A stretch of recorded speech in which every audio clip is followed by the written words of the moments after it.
Feride Morcay, thank you so much for being on the London United Filmmaker podcast. How are you? I'm great. It's really exciting to be here with you, Greg. Yeah, this is awesome.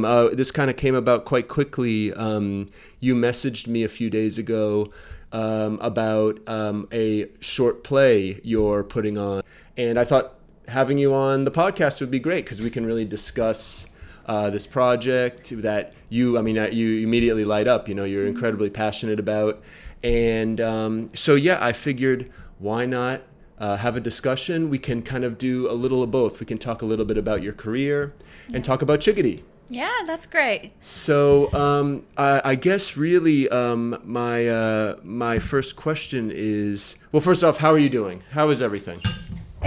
It's been very empowering to write my own show and produce it and act in it, to be honest, because I'm an actor. Yeah. And I've been acting in theater and film since I graduated in 2022, like professionally. And it's amazing to be part of people's vision, but it's like, this is my baby. I create it and I have a vision. And so I feel very empowered at the moment from this project. Yeah. I love it. And that's how you should feel when you're kind of going into something like this. You currently have a Kickstarter, I believe, live.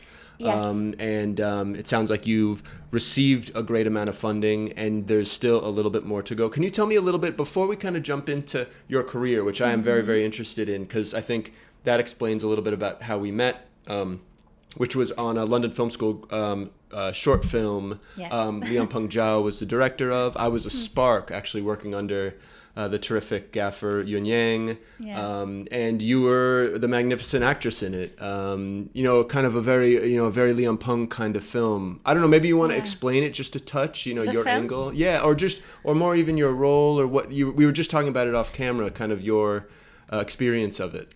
So it was a film called Evaporation, and I played a woman, a period woman. It was a bit of a surreal period setting. Right. And this woman is a bit abused by her husband, and she ends up sacrificing herself for her child because he commits a crime.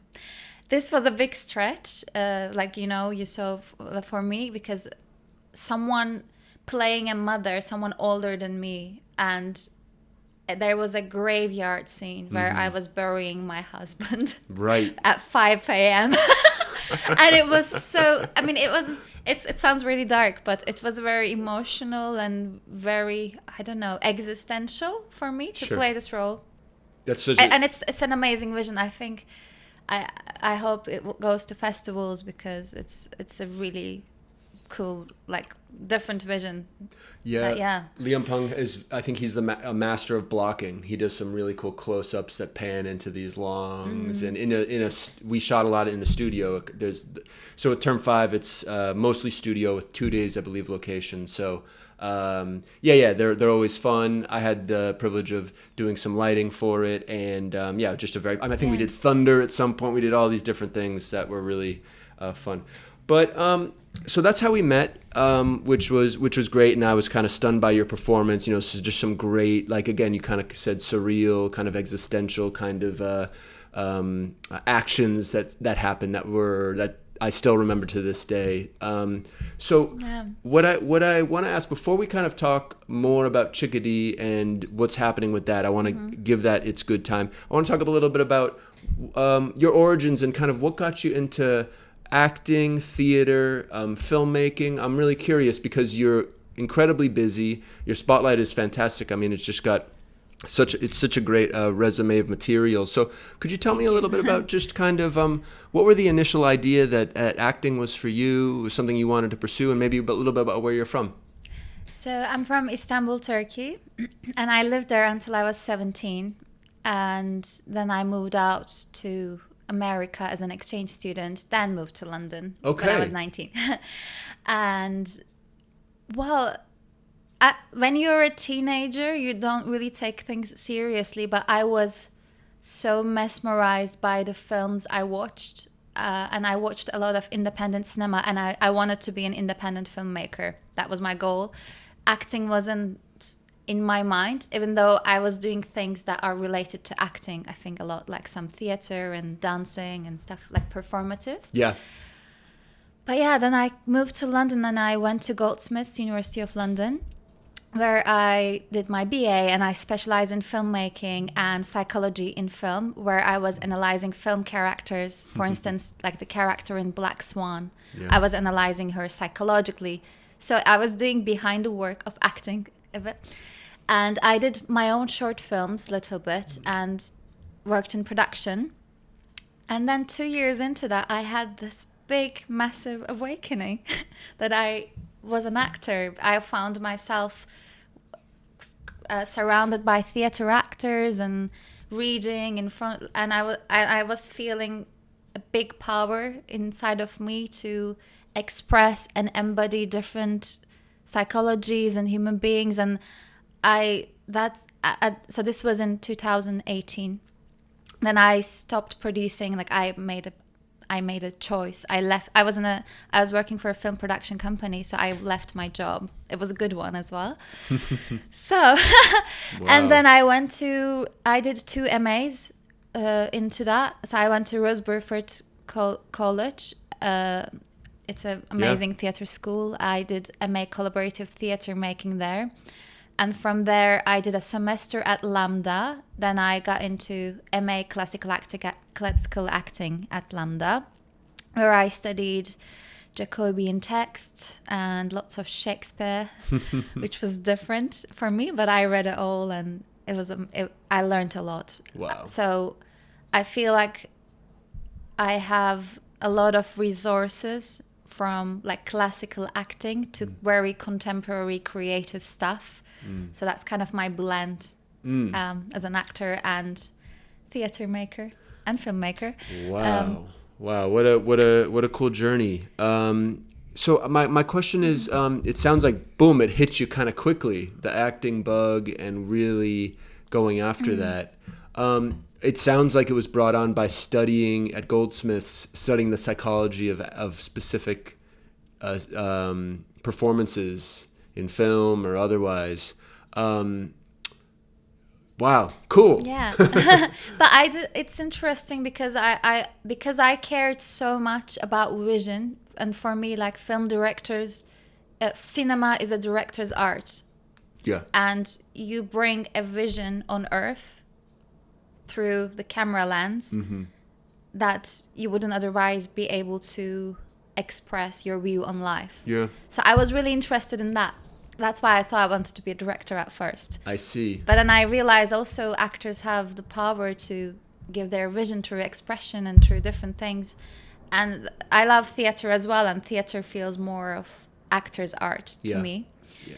But I mean, it's collaboration. Everything is collaboration. But yeah. Absolutely. Yeah, no, that's what I was going to say, is through kind of the study of these performances, it's almost like that's kind of your way of studying it at further depth or something like that, is to kind of be there in these characters.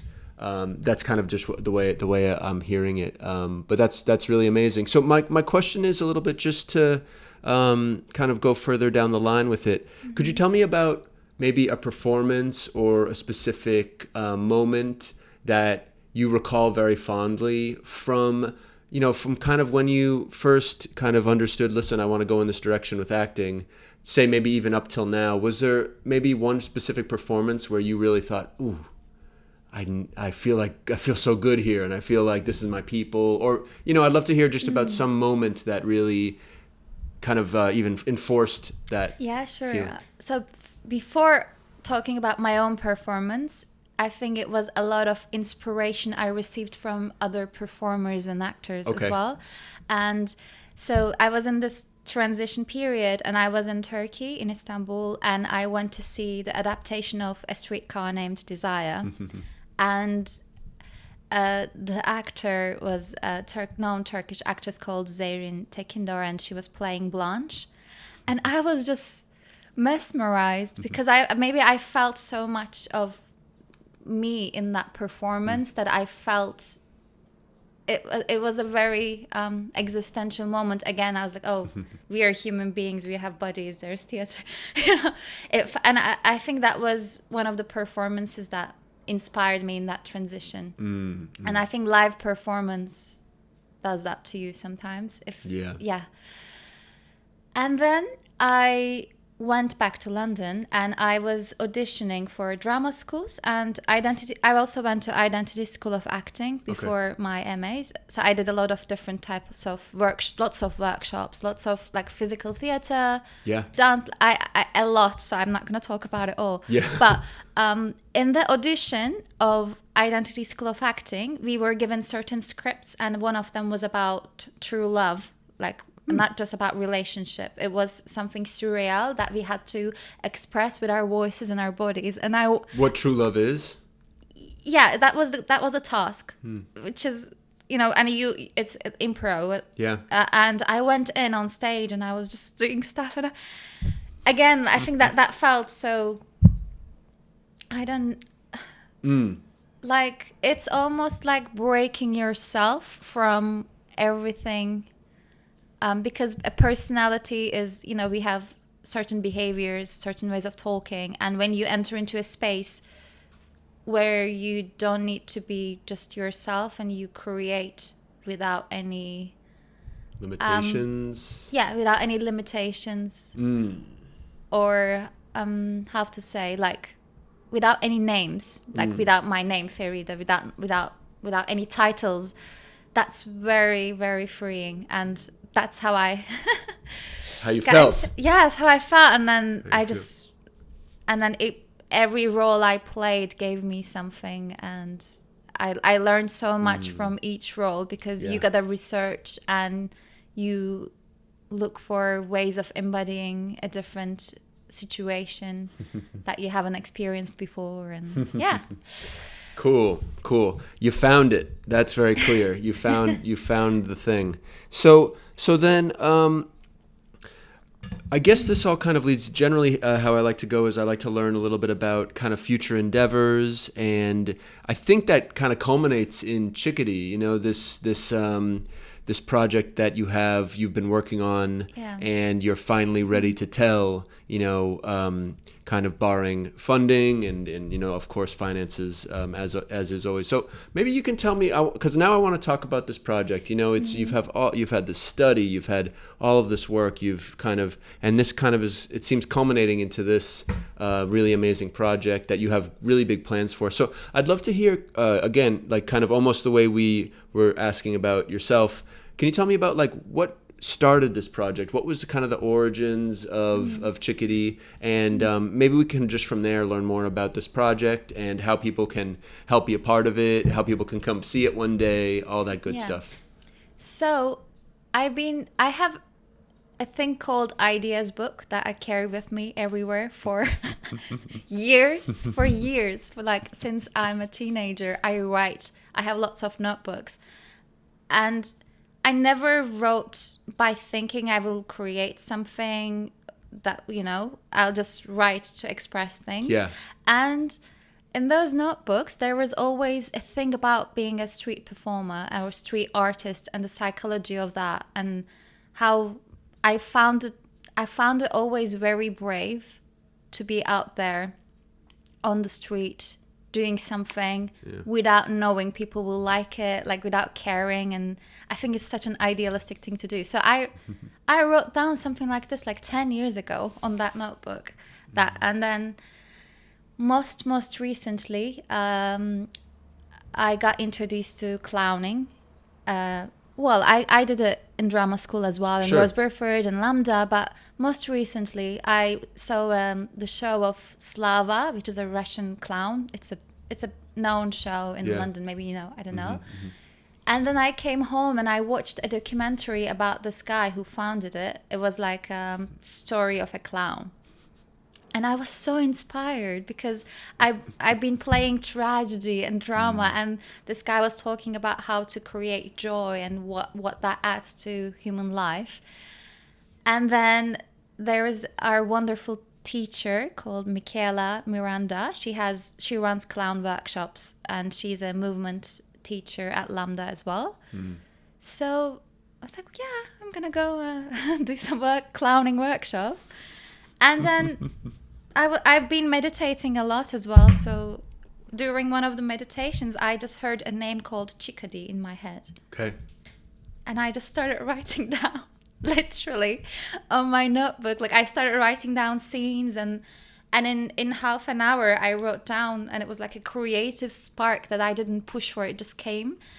And from that on, I just formed a team. I applied to venues in Edinburgh, and there's a really good venue called Zoo Venues. It's a new, like, I think 5 years or something, so it's not that old, but it's quite known now. And they really liked the idea, and they offered me a really good slot and the full run. I was like, okay, I'm just gonna go for it. Wow. And that's that will be during Edinburgh Fringe Festival. Is that? It will be at Edinburgh Fringe Festival full run. So every day from 1st of August till 24th. Wow. I think we only have 2 days off. 2 last Mondays are off, and then we are on every day performing. Wow. So it's set. You know, there's Yes. you have the ability. They've given you the time slots. Yeah, agreements are signed, paid off. We are going. Amazing. For sure. What time of year is it? When is it? Edinburgh Fringe. So it's in August. August, okay. So 1st of August till 24th of August. So this is the whole run of the festival. And I was performing in Edinburgh in 2023. Yes. So right after Lambda. And we went there with a show called Hay Fever with my co-producer of Chickadee, who's Roxanne. She has a company called Emerge Production House. And so I went there as like the lead woman actor in her show. It was an immersive, creative show. And we did also a full run there. So I had the experience of Edinburgh.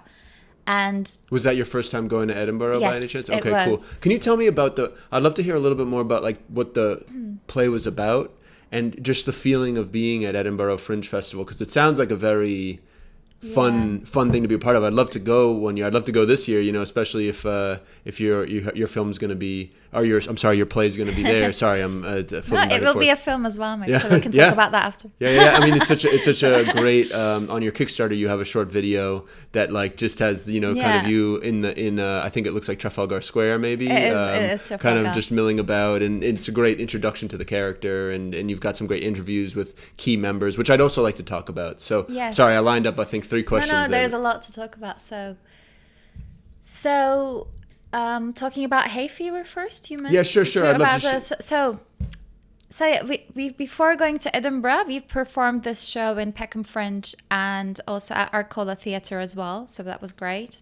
And it's a difficult show to explain. Basically, it's written in multiple of ways where audience can stop the show and they can decide where it's going to go. So... And my character was named Moina, and she is, we don't know where she's from. She's really mysterious, and she has this English boyfriend. And one day she's been accused of pushing a man off the train platform. So cops are behind her, and then it's all comedy, but also this is actually a TV show. So there are so many layers. Yeah. And there are points in the play we break off character and we turn into the actor character. So I had 2 characters. Cool. The actor playing Moina and Moina. And everything on stage was on sale and people could do auction during. So it was crazy. It was, yeah. Wow. I'm sure this will go further as well, by the way. It's just a big cast and a big show. Do you think you'd be involved with future runs of this show? I mean, yeah, probably. Great. I mean, we'll talk to my co-producer about it. But, fair enough.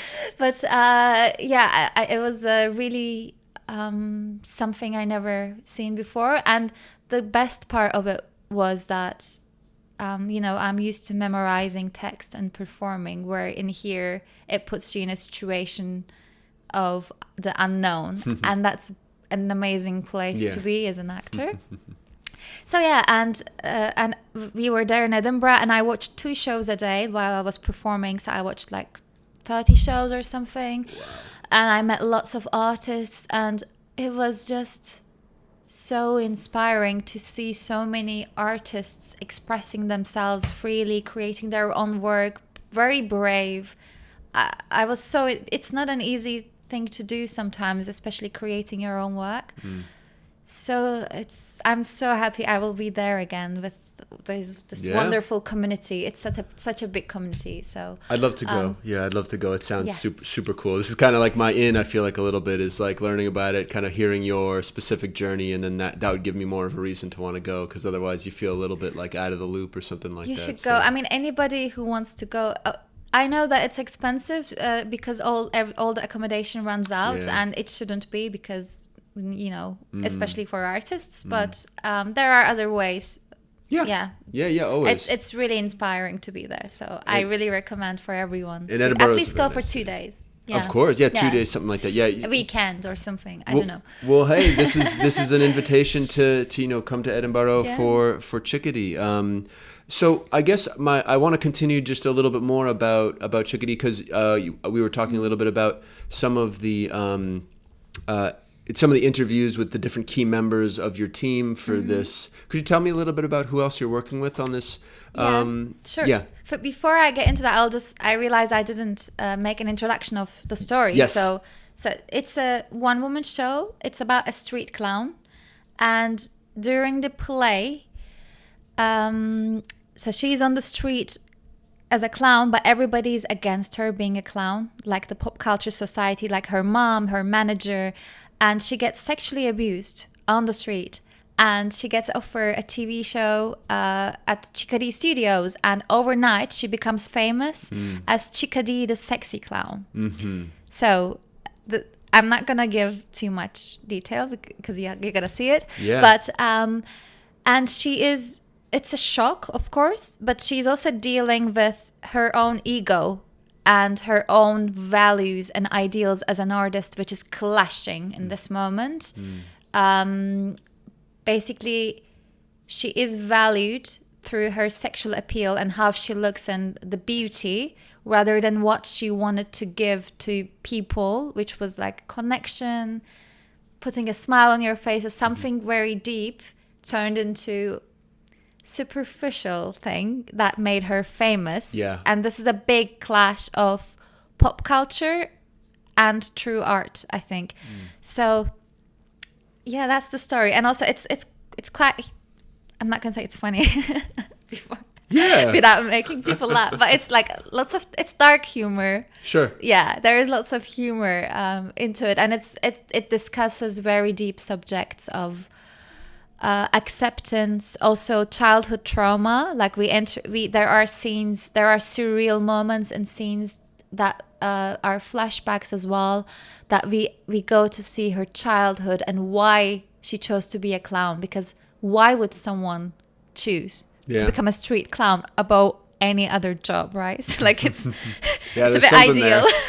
There's something. How long will the play be? 1 hour. An hour. And my question is, well, I guess it's less of a question, just an observation, just in regards to, and then I will talk about the team members right after, because I thought I should introduce it first. Absolutely. We can have that as a key bit, maybe even a reel or something like that, but so people can have that information up front. I was just the other day, because there's many street performers in London, everywhere, up on the tube, down below, everything like that. And can't be easy. You get such an influx of people that get a snippet of your material. And so, that side of kind of this totally public kind of performative thing versus, there's a nice contrast there versus like some type of like mega big television success based off of kind of some appearance based aspect. That sounds like a great crux of a story. So it sounds really. I really can't wait to see it once it's out there. So, tell me a little bit about the other people you're working with. Yes. So our director is Aishwarya Gaikwad, and she's from India. And we studied together at Lambda, so she's an actor as well. And she has past credits as a director in India that won awards. So she did like period classical Indian theatre to something very contemporary in London, a sci-fi film called theatre film keeps coming. Yeah, a sci-fi theatre called Strange Orbits, which was written by Carly Hendricks. It's a brilliant play as well. So yeah, she was directing that, and I saw that play and in different stages. And she does clowning herself as well. So she's a performer as well. So she is our director. Very nice. And the co-producer is Roxane Cabassou, and she's from France. She was the producer and director in Hay Fever, the show that I talked about previously. Wow. And she has a lot of different projects that she produced before. One of them was Romeo and Juliet, which was a touring production with an RSC director, Eileen Gonzalez. Hope that's right. Cool. And yeah, she both of them bring a very unique vision to this story, and we are collaborating on this together in every aspect. So I love that we are all international and we have different experiences. So yeah, I wish they were here to talk about themselves too. Well, maybe another time. We can have them on, as a group of you or separately, whatever. They can talk about their own work. I think that's a good idea because they probably have a lot to bring on the table as well. Listen, we can make this is a brief introduction. 100%. 100%. Yeah, this is really meant to branch out, not just to the filmmaking community, but artists and the like. So I'm very happy to arrange different types of conversations. So Feride, we've got all this really fantastic information about Chikadee and just a little bit about your life as well. I'm sure there's so much more to talk about. Maybe we can do a follow-up at some point. But yes. I just wanted to ask you, is there anything else you want to touch base on in regards to this upcoming project? How people can help, how people can be a part of it?